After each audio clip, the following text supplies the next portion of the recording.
The Republican Party is still the party of Trump. At least that was the message at CPAC over the weekend. Massive chrome-painted statue and all, plus a nearly 90-minute speech from the man himself, where it seemed like he was trying to make up for lost time in packing in as many election lies as possible. This election was rigged. Illegal aliens and dead people are voting. Actually, as you know, they just lost the White House. Actually, they didn't. But as he went on, for some reason, this moment stayed with me. Trumpism.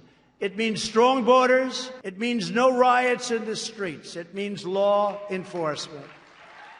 No riots, law enforcement, except for January 6th. And while Trump did promise to unite the party, he also offered up a hit list of every single Republican who supported his impeachment or conviction.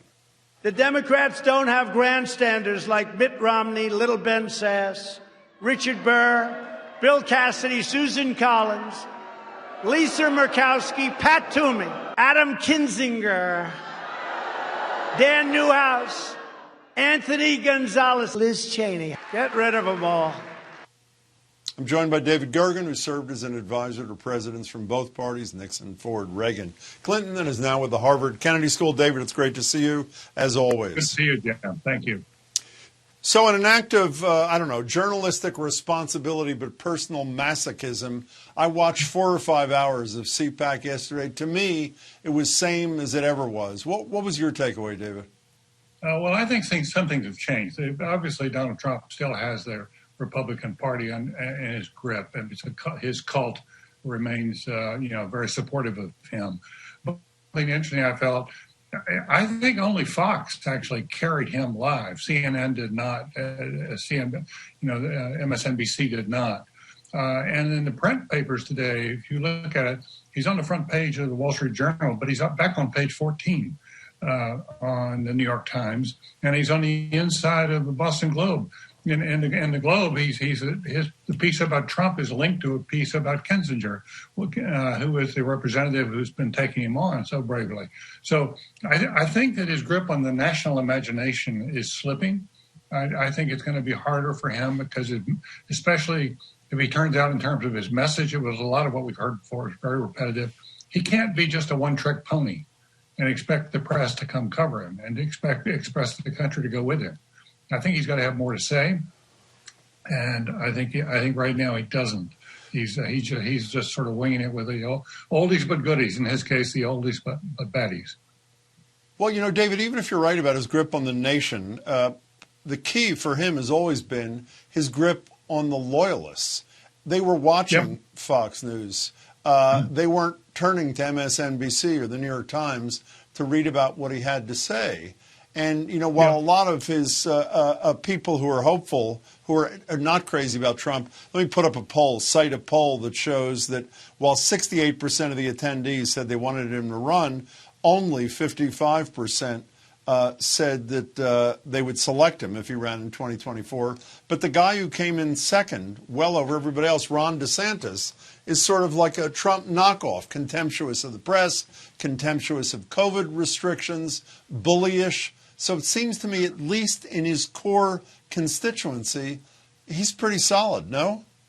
Well, I think Trump is receding a little bit into the rearview mirror, but I think Trumpism is alive and well in the Republican Party, and whoever can claim that mantle, I think, has got a very good chance to be the nominee of the party this next time out.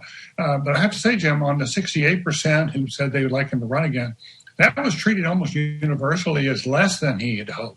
That it was a disappointment to only have 68%.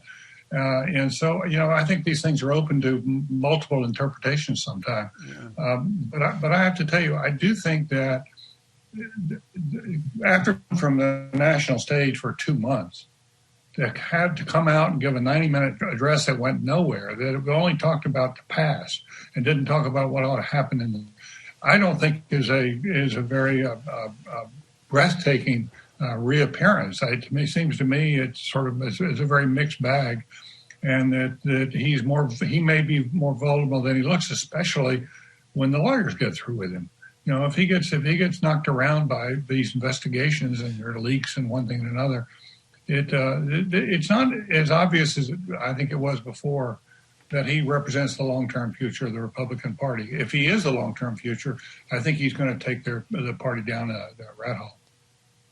So when people like Cruz, Hawley, and the others were praising him to the skies, then based on the school of Gergen, they were praising him to the skies to keep locked in the Trump constituency so that when he doesn't run, which is where you seem to be going, they pick up that piece of the electorate. Right. Is that what you're saying? I think that's exactly what's going on. Who is the next person in line? And who, there's going to be this sort of this struggle. And it was smart. I objected to a lot of what Ted Cruz has said and done here recently. But I thought he was smart to sort of say, basically, just to get into that lane. Let Trump have the inside lane, but be one lane out. The other thing I think we should keep in mind when we look at these numbers for DeSantis, which are like high, and he was the only sort of double-digit opponent of Trump. It's worth remembering that conference or that CPAC gathering was in Florida. That's his home state, so I would imagine a fair number given the crowd, his home people. So, David, I played the Trump's listing of the names of all those Republicans who support his impeachment or conviction, and I would argue he puts them in even greater personal danger and their families in greater danger, not that he gives a damn about it, than they were before. But if that group of people pulled together, the Sasses, the Kinzigers, the Romneys, on, and said, can you give us a few minutes of your time? What's your advice? Your advice sounds like it would be keep doing what you're doing and wait him out. Is that where you are? Oh, yeah. I think to get some separation, to not become the bête noire to the base. I think that would be sort of foolhardy. But the question is, can you take Trumpism and lighten it up or make it more acceptable to the middle of the country and be more competitive? I think if the election were held again today, Joe Biden would beat Trump by more than he did last time. I would reckon he'd be up in the double digits easily. Look at the national polls, right? I think the person who's played this the best, Jim, is really the president. It does seem to me that by staying above the fray, not getting down in the mud with Trump, he doesn't get into the Trump stories. Give Trump a lane by himself, stay out of it, be the guy who's trying to deliver and be the candidate of the future. Let Trump be the candidate of the past. I think that's been a pretty smart strategy so far. Speaking of Biden, here he is on Saturday talking about the COVID relief bill. We have no time to waste. If we act now, decisively, quickly, and boldly, we can finally get ahead of this virus. We can finally get our economy moving again. And the people of this country have suffered far too much for too long. What are the implications of this go-it-alone strategy? I mean, he would argue, the Democrats would argue, we had no choice. The Republicans were not coming, regardless, unless we were willing to cut the package by 2/3. But what's the implication in terms of this country and its democracy of a go-it-alone relief $2 trillion relief package? Well, I think for the opening play here and working our way through this episode, he had no choice and he's done the right thing by choosing to go it alone. And I think the Republicans know that if they block this bill, they block the help for so many people, and the economy then takes a swoop downwards and we see spikes again in COVID, they're going to be blamed for that. And I think they want to stay away from it. It's also true that there are a lot of Republican governors out there who support this COVID bill. They're not being activists about it, but they support it. And it's got what the support level in the country now. It's like 75% of the country favors this. We haven't seen that in a long time. He doesn't have the bipartisan votes, but I think he has the bipartisan voices of the country. And so I think he's wise to go ahead and I think it's the right thing to do to start with, to provide some relief. But I also think it's the politically right thing to do.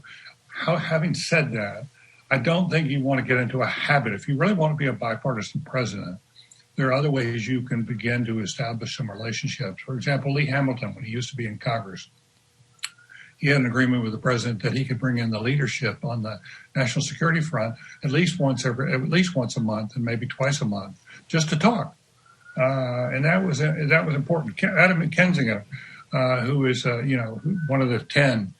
His district is Eb Dirksen's old district, and Dirksen, of course, a Republican leader. He was Republican leader while Lyndon Johnson was president. Lyndon Johnson would call Dirksen every single day, working sessions, to see how things were going. How's it going? That increased the sense of trust, and we're partners. We're in this together. I think Biden is well suited to that, even though he doesn't have the vote. So it's always going to be tricky. But I do think there's a sincerity about him and a nice guy quality about him that I think a lot of people find appealing after 4 years of what we've been through.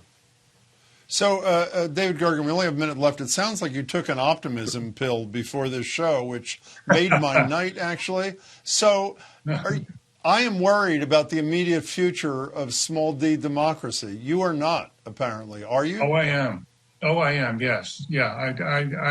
But let's put it this way. I am a short-term pessimist. I think we're going to have 3 or 4 rough years ahead. But I am a long-term optimist. I do think if you look at what's coming, the generation that's coming up now, the younger people that are coming, I think if you look at the inner strengths of this country, the resilience of the country, our history of coming back when we've been under excruciating existential threats, 3 or 4 times. Doris Kearns Goodwin will tell you, Jim, that like 4 times the country has been under existential threat when we were fighting to start the Republic and the Civil War, the Great Depression, and World War II. In every case, we took some real hits, but when we pulled ourselves together, we came out of it. I think what we've seen on the vaccine front is that nobody could have done what we've done. And in the beginning, we fumbled, we stumbled on the vaccine front. But at the end, the United States really came through. And the United States researchers really came through, pulled the world toward safety. So I think there's some good things that are going on. And if we can get back into our groove of trying to act as one people instead of we're all split up and angry and want to, there's so much hatred. I do think we've got a real chance to pull America back. And so I'd like to maintain that hopeful front. There's no question that you and I have both been severely disappointed by the last 4 years. And I think we looked into the abyss more than once during the Trump years. Well, I just hope a little bit of you, David Gergen, rubs off on me. It's good to see you as always. Thanks so much for your time. Well, take care, and thank you.